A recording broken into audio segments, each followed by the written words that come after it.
Titignan ko kung sinong nanalo sa Pilipinas. Tignan natin. Uy! Bongo! Number 1, Bamakino, Bato de la Rosa, Erwin Tulpo, Kiko Pangilinan, Rodante, Marcoleta, Ping Lacson, Tito Soto, Pia Cayetano, Camille Villar, Lito Lapid, Amy Marcos. Dapat number dito si number 1 si Colonel Busita eh. O kaya kahit number 2. Ito, talo yung manok ko.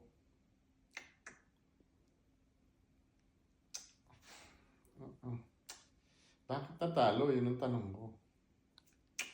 Samantalang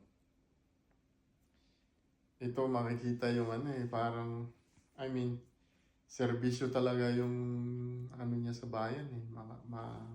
Makikita mo yung sinseridad sa kanya. Tsaka yung sa action niya. Natalo pa din siya.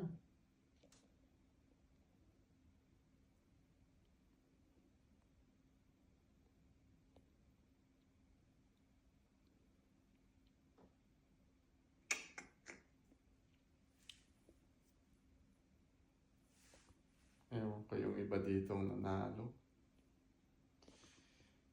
Ano to? Ano ba to? Erwin Tulpo. Erwin Tulpo. Si ano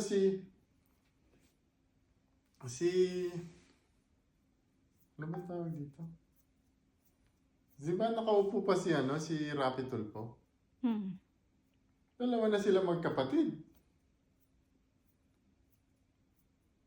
Kailangan ba talaga dalawa? Hindi ba pwedeng isa lang? Pwede naman kung gustong magserbisyo, di ba pwede naman sila magtulungan. For example, kung may ideya siya na gustong ipasang batas, si Erwin Tulfo, pwede naman yan. Sabihin or i-suggest sa kapatid niyang si Rapi Tulfo. Anyway, wala naman, legal naman yun. Wala naman, kahit nga hindi elementary lang, pwede tumakbo eh. Hindi naman ganun kataas yung dito, qualification sa pagiging politician. Pero, politika parang, tapos si Manong Ben Tulfo, tumakbo din. 3 sila.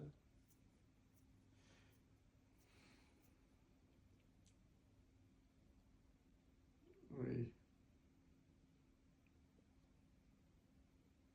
Wala naman akong magkakapatid na Ben Tulfo, pero medyo lang, no?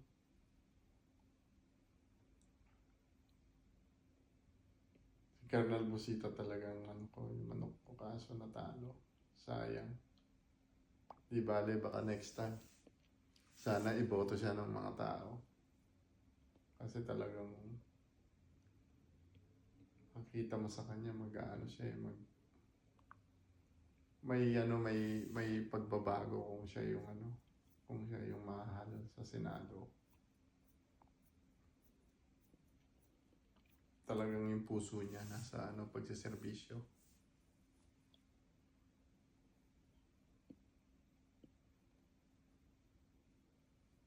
That's all.